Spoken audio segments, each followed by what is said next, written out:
السلام علیکم ورحمۃ اللہ وبرکاتہ۔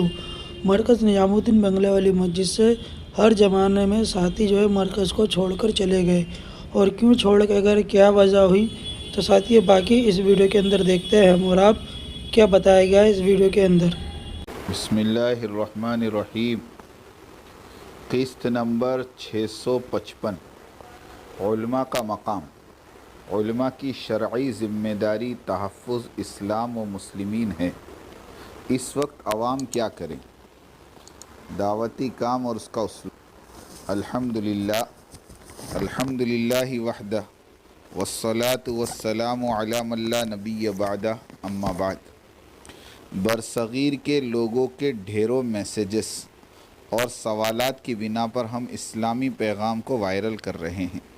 جو مسلمان ہوگا وہ ان پر دل و جان سے عمل پیرا ہوگا اور اجر پائے گا، اور جس کے دین اور ایمان میں خلل واقع ہو وہ اس سے روگردانی کرے گا۔ توفیق اللہ کے ہاتھ میں ہے۔ دین اور اسلام کا معنی اللہ اور اس کے رسول اور اس کی شریعت کے سامنے مکمل طور پر جھک جانا، سر تسلیم خم کر لینا اور اپنی ساری مرضیات کو خاک میں ملا کر ایک اکیلے اللہ اور اس کے حکم پر مر مٹنا، اسے اسلام کہتے ہیں۔ کیا اسلام اور سیاست دو مختلف باتیں ہیں؟ جواب: جی نہیں، دونوں ایک ہی چیزیں ہیں۔ عقائد، عبادت، معاشرت، مشاورت، سیاست، امارت اور حکومت، یہ تمام شعبے جات اسلامی احکامات کے تابع ہوں، اور اسلام ان تمام شعبوں پر اپنی بادشاہت چاہتا ہے، اور مسلمان کو اسی بات کا حکم دیا گیا ہے، اور مسلمان کو مہد سے لے کر لحد تک کی 100% زندگی کے احکام عطا کیے گئے ہیں۔ ایک مسلمان کو ہر کام میں انہیں اسلامی تعلیمات اور احکام کو اپنے سامنے رکھنے کا حکم ہے۔ یا ایھا الذین آمنوا ادخلوا فی السلم کافہ، اے ایمان والو اسلام میں پورے داخل ہو جاؤ۔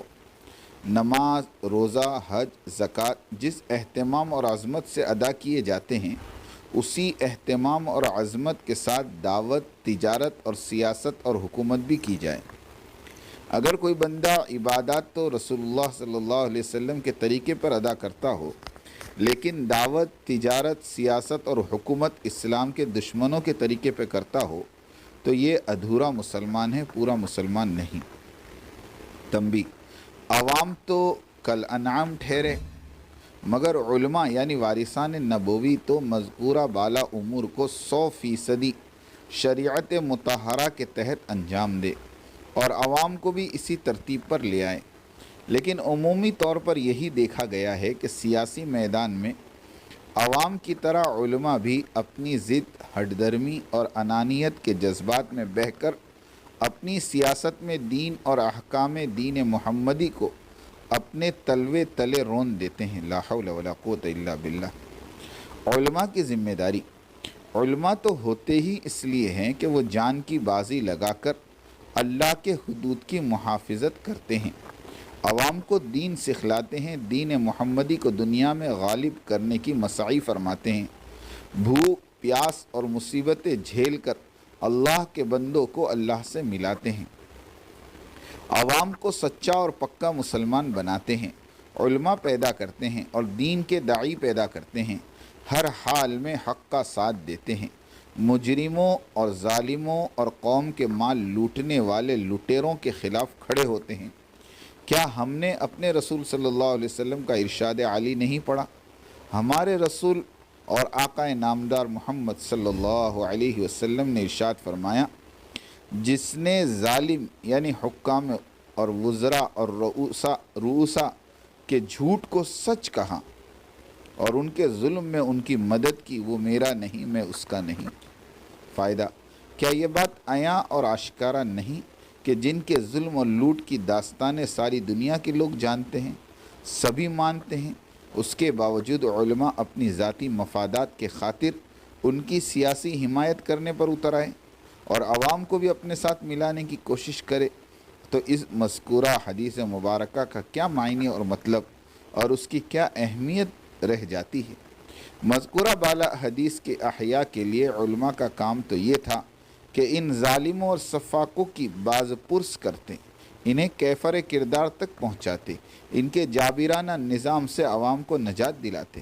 افسوس تو یہ ہے کہ علماء انہی ظالموں اور سفاکوں کی آباد کاری اور بازیابی کی کوشش کر رہے ہیں، اور اس کے لیے سیدھے سادے مسلمانوں کے دین اور ایمان کو خراب کرنے جلسے جلوس سجاتے ہیں۔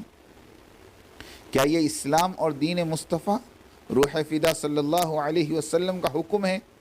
کیا اس جلوس اور مارچ کو شریعت کا نام دے سکو گے؟ نبی کے وارثین کا کام۔ مسلمانوں، تمہارے نبی صلی اللہ علیہ وسلم تو حق کو قائم کرنے اور دنیا تمام سے ظلم اور جبر اور بربریت اور لوٹ اور کھسوٹ کو نیست و نابود کرنے کے لیے آئے تھے، مگر تمہارے علماء نبوی مقصد کے خلاف ظالموں اور جابروں کا ساتھ دینے کے لیے تمہیں استعمال کر رہے ہیں۔ کیا تم گونگے بہرے ہو یا کم عقل ہو جو اپنے ایمان کا سودا کرنے جا رہے ہو؟ جلوس اور بھیڑ بھاڑ جمع کرنے سے قبل علماء ان سوالوں کا جواب دیں۔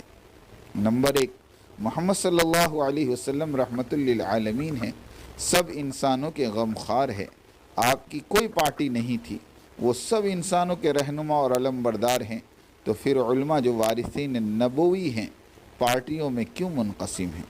نمبر 2، وارث نبوی ہونے کی وجہ سے تمہاری ڈیوٹی اور ذمہ داری تھی کہ ملک کے ایک ایک آدمی کو دیندار اور دین کا داعی اور سپاہی بناتے، مگر آپ لوگوں نے اس ذمہ داری کو بھلا کر پارٹی کرسی کے چکر میں پڑ گئے۔ کیا یہ راستہ وہی ہے جو امام الانبیاء علیہ السلام نے بتایا تھا، یا پھر فتنے اور فساد والا اسلام دشمن لوگوں کا راستہ ہے؟ نمبر 3، جلسے، جلوس، دھرنے اور غیروں سے گٹھ جوڑ، امت اور ملت کی پاسداری کی بجائے اپنے قدیم موقف پر جمے رہنے کی ضد وغیرہ، کیا یہ منصوص من الکتاب و سنہ ہے؟ کیا یہ قرآن اور حدیث اور سیرت طیبہ سے ثابت ہے؟ کیا قرن اول، قرن ثانی اور قرن ثالث کے علماء سے یہ غیر شرعی عمل ثابت ہے؟ عربوں کے مجمع میں اس قدر شور و ہنگامہ برپا رہتا تھا کہ اس کا نام ہی دغی یعنی دغا پڑ گیا تھا۔ اسلام لانے کے بعد بھی عربوں نے یہی ایام جہالت کا طریقہ برتنا چاہا، مگر رسول اکرم صلی اللہ علیہ وسلم نے اس کی اجازت نہیں دی۔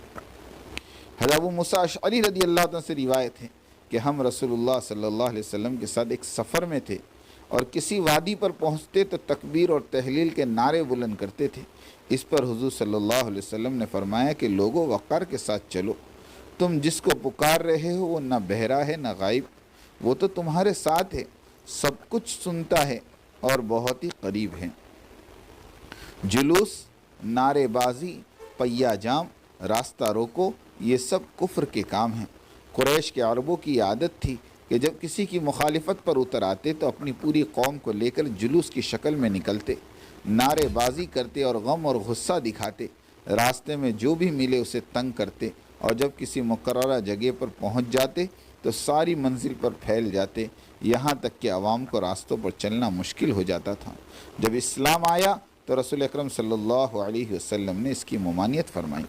ایک مرتبہ آپ صلی اللہ علیہ وسلم ایک غزوے پر تشریف لے جا رہے تھے تو شکایت پہنچی کہ فوج میں عہد جاہلیت کے وقت کی جیسی بدنظمی پھیلی ہوئی ہے اور لوگوں نے منزل اور راستوں کو تنگ کر رکھا ہے۔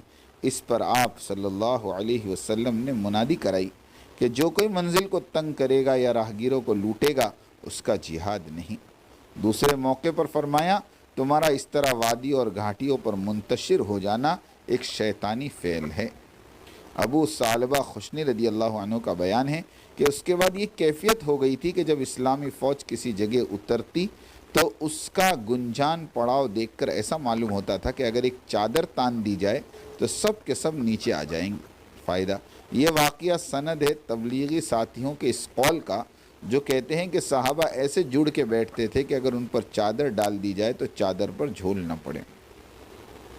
وحشیانہ افعال کی ممانعت، جب بھی کسی مہم پر مسلمانوں کے قافلوں کو بھیجا جاتا تھا تو ان کو ہدایت دی جاتی تھی کہ نمبر 1، انسانوں کا احترام کرنا، نمبر 2، راستوں میں وقار کے ساتھ چلنا اور راستے کا حق ادا کرنا، نمبر 3، درخت پھل پودوں کو نہ اجاڑنا نہ جلانا، نمبر 4، راستے میں کسی کو تکلیف نہ دینا، نمبر 5، نعرے بازی نہ کرنا، تکبیر و تحلیل بھی چیخ و پکار کر نہ کرنا۔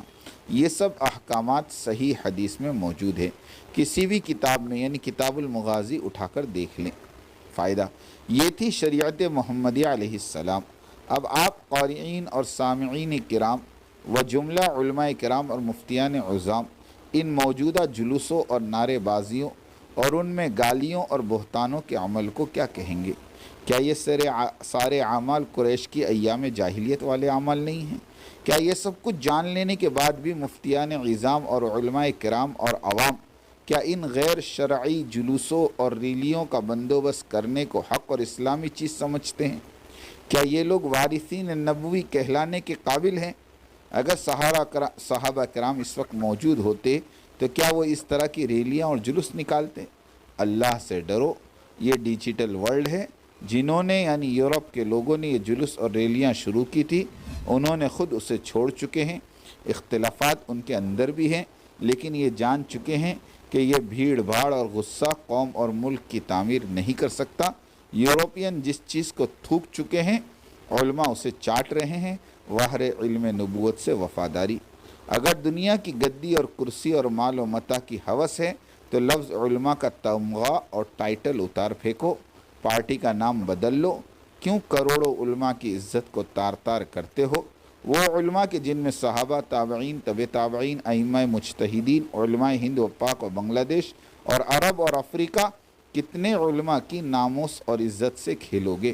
اپنی نامراد سیاست کو چمکانے کے لیے تمہاری اس گندی سیاست پر علماء کو دی جانے والی گالی کے چھینٹے ہمارے اپنی ذات پر بھی پڑتے ہیں، اس لیے ہم نے قلم اٹھایا ہے۔ ہاں، علماء کا نام نکال دو اور پھر جو جی چاہے کرو۔ اذا لم تستحی فاصنع ما شئت، جب تو بے حیا ہو جائے تو پھر جو جی میں آئے کر لینا۔ قوموں کی قسمت اللہ بناتے ہیں، تعمیری کام کرو، اللہ سے جڑو، وہی حالات درست کرے گا۔ وہ کہتا ہے من عمل صالحا من ذکر او انثی وهو مؤمن فلنحیینہ حیاتا طیبہ، جو بھی نیک عمل کرے، مرد ہو کہ عورت، اور وہ ایمان والا بھی ہو، تو ہم ضرور بالضرور اسے خوشحال زندگی دیں گے۔ فائدہ فرد کی زندگی میں دین ہوگا تو فرد کی زندگی سنور جائے گی۔ سارے ملک کی عوام میں دین ہوگا تو سارے ملک کی زندگی سنور جائے گی۔ سارے عالم کے انسانوں میں دین ہوگا، دنیا جنت بن جائے گی۔ یہ ہے وہ نسخہ جو ہمیں ہمارے پیدا کرنے والے رب نے بتایا۔ حکام کے بدلنے سے قوم راحت نہیں پائے گی، بلکہ احکام پر چلنے سے ملک اور قوم کی زندگی سنوریں گی۔ اس کے برخلاف احکام سے روگردانی کرو گے تو نت نئے عذابوں میں گھر جاؤ گے۔ ڈینگی، زلزلے، طوفان، ٹڈی دل، یہ سب عذاب الہی ہے۔ من اعرض عن ذکری فإن له معیشۃ ضنکا، جس نے بھی اللہ سے دوری اختیار کی یعنی نافرمان بنا رہا تو ہم اسے گھٹن والی بدترین زندگی دیں گے۔ نصیحت کرنے کا نبوی طریقہ، عمرہ اور حکمرانوں کو نصیحت کیجیے، لیکن سنت نبویہ کے طریقے کے مطابق کیجیے اور سلف صالحین کے طریقے کے مطابق کیجیے، اس طرح سے کہ وہ پوشیدہ طریقے سے ہو اور حکمت کے ساتھ ہو، کیونکہ یہ تشہیر اور بھڑکانا، اکسانا، اس چیز کو ایک کمزور سا انسان بھی اپنے حق میں قبول کرنے کو تیار نہیں ہو سکتا۔ چہ جائے کہ حکمرانوں اور عمرہ سے یہ توقع کی جائے۔ بس ہم اللہ تعالیٰ سے دعا کرتے ہیں کہ ہمیں ایسے بیوقوف نادانوں کی قیادت سے محفوظ رکھے کہ اگر امت کی ہلاکت دنیا اور آخرت میں مقدر ہو تو وہ انہی جیسوں کے ہاتھوں متحقق ہوگی۔ لہٰذا سلامتی، رشد و ہدایت صرف اللہ کی دی گئی رہنمائی میں ہی پنہاں ہیں۔ پھر اس معصوم اور خیرخواہ رسول اللہ صلی اللہ علیہ وسلم کی رہنمائی میں پنہاں ہیں، جو کہ اچھی طرح سے جانتے ہیں کہ ان کی اس امت کے لیے کیا بہتر ہے، چنانچہ نبی اسی کی طرف انہیں دعوت دیتے ہیں، اور یہ بھی جانتے ہیں کہ جو اس امت کے معاملات کا بگاڑ کا سبب ہے تو اس سے خبردار فرماتے ہیں۔ اللہ تعالیٰ کی طرف سے آپ صلی اللہ علیہ وسلم پر بے شمار درود و سلام ہو۔ کیا کوئی رسول اللہ صلی اللہ علیہ وسلم سے بڑھ کر بھی اپنی نصیحت میں خیر خواہ، سچا اور مخلص ہو سکتا ہے؟ کیا کوئی صحابہ کرام سے بھی بڑھ کر امت کے لیے خیر خواہ ہو سکتا ہے، جنہوں نے حجاج ابن یوسف کا زمانہ پایا ہو، جو کہ بے دریغ خون بہاتا تھا لیکن وہ صبر کا حکم بجا لاتے تھے؟ حجاج اور اس کے علاوہ جو تھے خون خرابہ کرتے، زمین میں فساد کرتے، لیکن رسول اللہ صلی اللہ علیہ وسلم کے صحابہ نے صبر کا دامن اپنے ہاتھ سے جانے نہیں دیا۔ جگہ جگہ کے تمہیں تھک چکے ہیں ہنگامے، نشاط لذت آب گراں بدل ڈالو۔ سفینہ اپنا کنارے سے لگ تو سکتا ہے، ہوا کے رخ پہ چلو بادمہ بدل ڈالو۔ غلط روحوں سے منازل کا بعد بڑھتا ہے، مسافروں روش کارواں بدل ڈالو۔ اس راز کو اب فاش کر اے خوئے محمد، آیات قرآنی کا نگہباں کدھر جائے۔ وما توفیقی الا باللہ علیہ توکلت وہو رب العرش العظیم۔ ناظرین کرام اور سامعین کرام کے سوالات پر یہ ادنا سا جواب رقم بند کیا گیا ہے۔ اللہ اسے مؤثر اور ہدایت کا سبب بنائے۔